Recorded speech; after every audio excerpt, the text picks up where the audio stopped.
Hello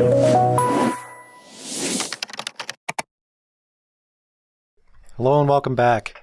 Another exciting lecture. In this lecture we're going to talk more about strings and string functions, mainly the ability to search, tokenize, and analyze strings. So let's discuss some more string functions. Hooray! Searching a string. All these functions are going to be in the string header. There's some string searching functions that are particular use, where you can find a specific character or a substring. The name of those functions are stir, CHR, and stir, finding a single character or substring inside of a string. We'll provide some examples of that. There's also some capabilities for tokenizing a string. You may say, what is tokenizing a string? First, you have to define what a token is. A token is a sequence of characters within a string that's bounded by a delimiter. A delimiter is something that is in the string that you notice that has special meaning. So a token would be, if you had a complete string, this is JSON, and it was separated by spaces, one token could be this, another could be is, another could be JSON. It's a way of taking an entire string and breaking it apart in certain boundaries based on a delimiter. And you want to make sure that your delimiter is not something that is valid in the actual string. So you also use delimiters when you read from files. Same type of concept. Where you break a sentence into words, that's called tokenizing. We're going to use this function called stir_token. I also want to talk about some analyzing strings. There's a ton of these, many different ones to check whether or not characters are lowercase characters or uppercase characters, or alphanumeric or digits. These are mainly done on characters, but characters inside strings, and you can also apply them to entire strings. Now, we're getting into some more details about strings, and in order to understand some of these functions, we have to talk a little bit about pointers. Pointers are a huge concept in C. We're going to have an entire section devoted to pointers, probably the next one or the one after. And it's a lot of discussion. It's probably the most confusing topic of the language. I don't want to go over that in detail right now because it's not relevant. I only want to touch on it, just give you a little sneak peek about what a pointer is so that you can understand some of these functions that we're going to use. That's the only purpose of this. So if you don't fully understand pointers at this point, after this couple slides, do not worry. So the concept of a pointer, again, we're going to discuss in detail later, but in order to understand some of these string functions, I want to give you a quick peek. C provides a remarkable, useful type of variable. It's called a pointer. I've been talking about it. It has to do with memory and memory allocation. Some languages, if you've programmed before and you're not entirely new to programming, some languages will automatically manage memory for you. They'll allocate memory for you and delete it. A language like Java does this. It's called the garbage collector. A language like C does not do this. So whenever you create memory for using pointers, you have to delete that memory. But what a pointer is, it's very useful, and what it is, it's a variable that stores an address. An address, remember, is something in memory. It's usually hexadecimal. So it's the value in the address is in another location in memory. The pointer just points to an address. That address contains a value. And we've actually used addresses in the past with the scanf function. Remember that ampersand symbol that we've used? That's the address of operator. The scanf function, as its second parameter, would have to take in a variable that you wanted to store the data. That variable it has to be a pointer. And so the scanf function expected a pointer. If you declare an integer by itself, it's not a pointer. But if you get the address of it, it now becomes a pointer. So we're using the ampersand to get the address of a primitive data type. So you're a little familiar with the address concept. Remember from now with pointers, you create a number, int number, and that's not a pointer, and it's equal to 25. But if you get the ampersand of it, which is the address of it, you can then assign it to a pointer. A pointer has special syntax in C. The asterisk represents a pointer. So we declared a variable number with the value 25, and then we declared a pointer using the asterisk named p number, which contains the address of number. And again, the asterisk is used to declare the pointer. That's how you know it's a pointer data type. To get the value of the variable p number, because p number is what? It's a pointer. It's pointing to an address in memory. If you just try to look at the value of p number, it's going to give you the address. If you want to get the value of what the address is pointing to, you have to dereference it. So there's special syntax that C uses. It's called the asterisk in the name of the variable. That's how you can actually access the memory location that contains the value. So if you want to assign data to that memory location, you have to say *p number. Again, the effect is it accesses the data stored at the address specified by the pointer. So it becomes very confusing when we talk about pointers because you're not used to this concept. You think a variable has a value, that's it. But a variable can have an address, and the address can then have a value.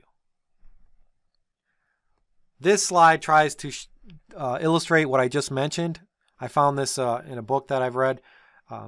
It's a slide that shows you the concept of a pointer in memory and how things work with addresses. So I'm kind of reiterating what I just mentioned, but the value of ampersand number is the address where number is located. So if you have two variables, number and p number is a pointer, number is an int, you also, by the way, have to specify the type of the pointer. Even though pointer is an address, you still specify the type of where the address is pointing to. So int *p number is going to be equal to the address of number. Number is in memory, and it points to an address of 1000, for example, and it has a value of 25. P number has a address of 105 for that actual P number, but the value of that address is 1000 address. In order to get the value of P number, you would have to dereference the 1000, which will give you 25. All right, and the reason I mention all this thing about pointers is because a lot of the string functions are going to return pointers. It's not going to really matter that much. It's only important when you want to understand how you're getting a certain character inside of an array. But I did want to briefly mention them. It's okay if the concept doesn't sink in right now because we're going to cover it in a ton of detail in a later section. But understand that these string functions now that we're going to use are going to return pointers. So, and then you're going to maybe use that return to do something useful. In the past, when we used the stir copies and the stir compares, we passed in pointers, but it never returned pointers. We never had to use that pointer. Now that we have to use the pointer, I want to just give a little description of what that means. Pointer is just going to point to an address. And then you can use that address to do parsing or whatever you need to do. So hopefully this didn't overwhelm you. Again, don't worry if you don't fully understand it. We'll go through some examples now of analyzing, tokenizing, and searching strings. To search for a string, we mentioned you're going to use the stir car or the stir. The stir car searches a given string for a single character.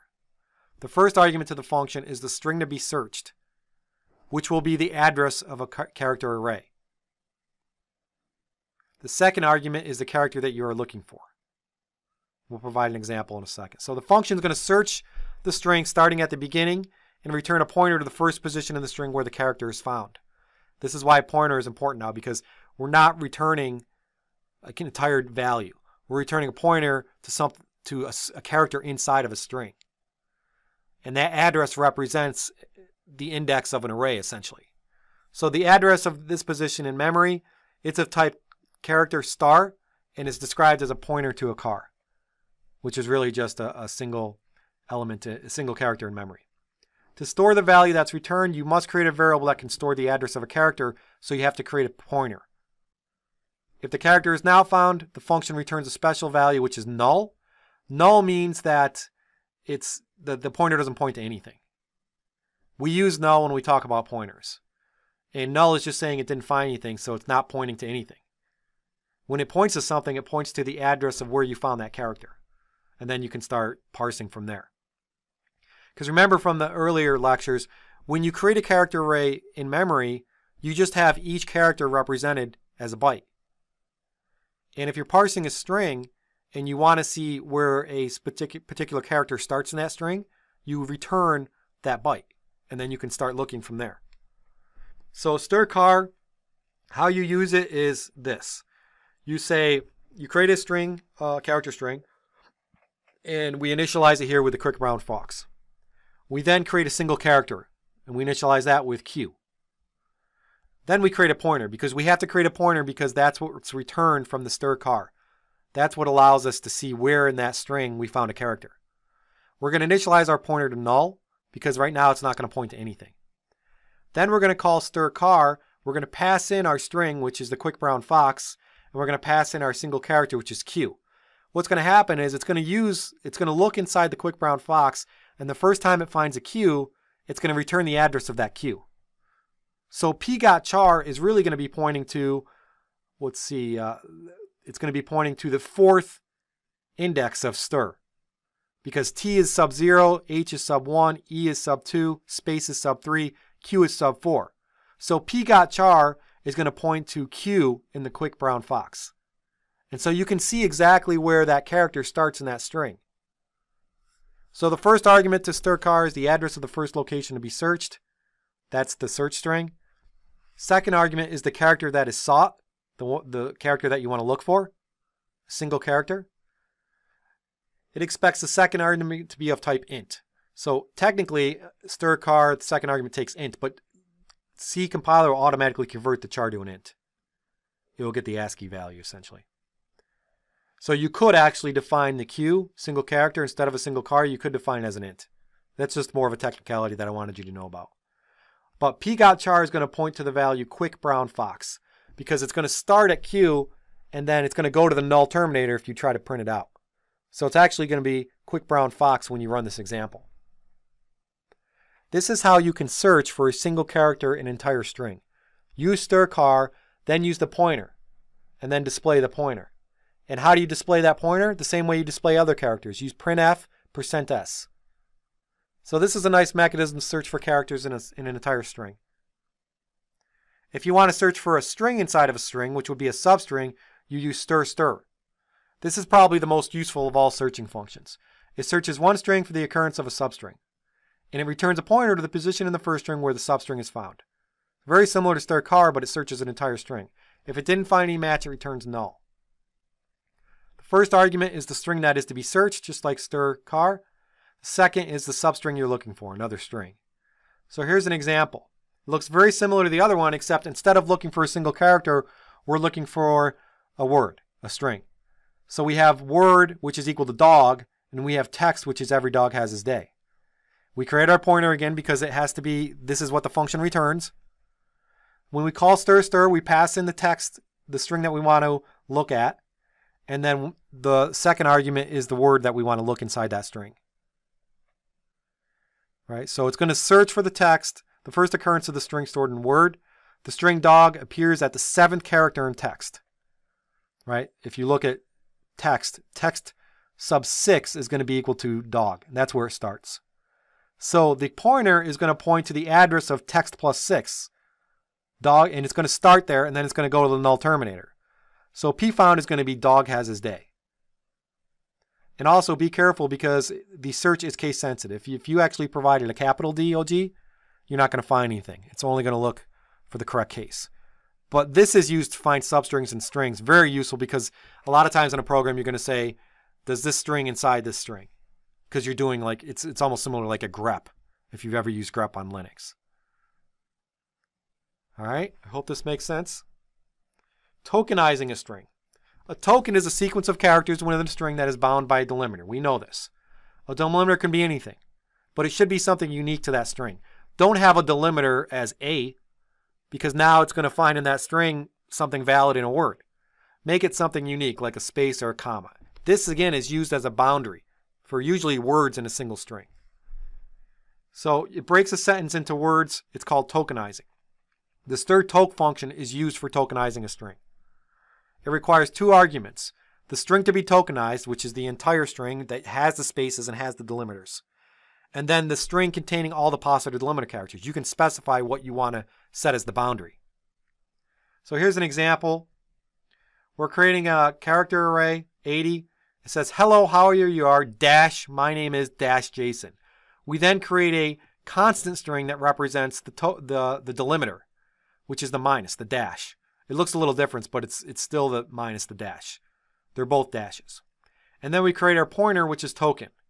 Because stir_toke is going to return our each token.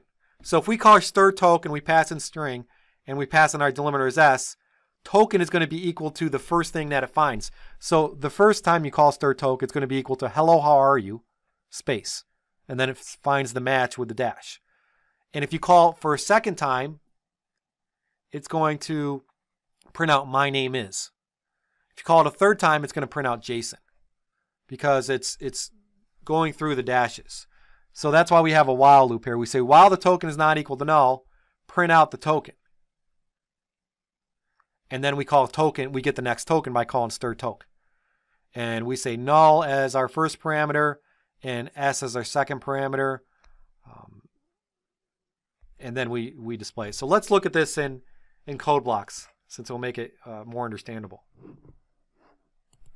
So let's build this. We just went through this example. I want to show you what the output is so it's clear what's going on here. Whenever I copy and paste from PowerPoint, the characters get messed up, so I have to fix that. All right. And so here you'll see that it says, it prints out the first token, which is hello, how are you? Well, the first thing it does is it finds the first token, prints it out, hello, how are you? My name is, and then Jason. Let's format this output a little better because I have the dash. I want to make sure they're the right ones. There was another problem from copying and pasting.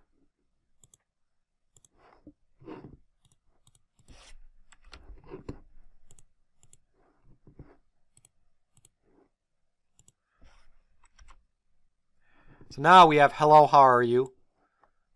Finds the first dash, prints it out. My name is, finds the next token. Then the third one is Jason.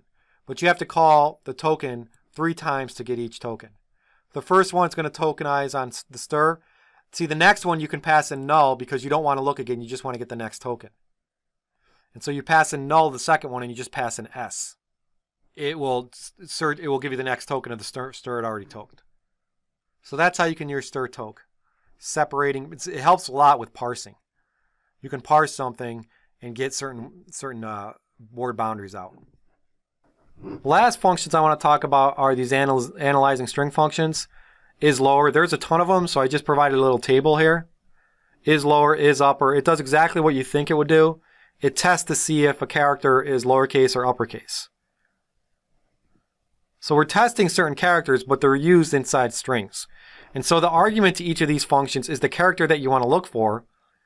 And then all these functions return a non-zero value of type int if the character is within the set that's being tested. Right, so we're going to pass in characters inside, looking for inside words. If we have an uppercase letter inside of a word, it will tell us. And we can use it for parsing individual elements in a character way as well. So the return values will convert to true or false, so you can use them as booleans as well, which is nice. So is lower will return true if a word or a character has a lowercase letter. Well, here's a nice example I wanted to run through, which will count the number of letters, digits in an entire string. So let's run this because this will be clearer. But what you should notice is we're creating a buffer, our input buffer, and then we're creating 3 integers to count. We're telling the reader, the user, to input a string of less than so many characters. We then read it in. We're then going to look at that string to see if it contains certain characters. And so we're going to iterate through that string by looking at each index in the array. So here's our example. Again, buffer is our character array that's going to store inputs. We're going to use scanf to populate that. We have to type in our string with no spaces because it's a single string. We're going to run through it, go through each element in the buffer, and then call the isAlpha, isDigit, or isPunct functions to see if those characters are in there. And then it will increment them based on that, whether or not that returns true or false. And then it will display out how many letters, digits, and punctuation characters are inside that string. Let's run this. I'm just going to enter something with a bunch of uppercase, maybe some digits. Whoops. I got to get rid of this virus thing. So now, yeah. And then when I hit return, it's going to count everything. So it says, my string contained 24 letters, 4 digits, and 1 punctuation character. The colon. Nice little, neat little program that utilizes those sort of character functions, but are useful with analyzing a string, because that's what you're doing, is you're analyzing the string, but you're just going through character by character. Thank you.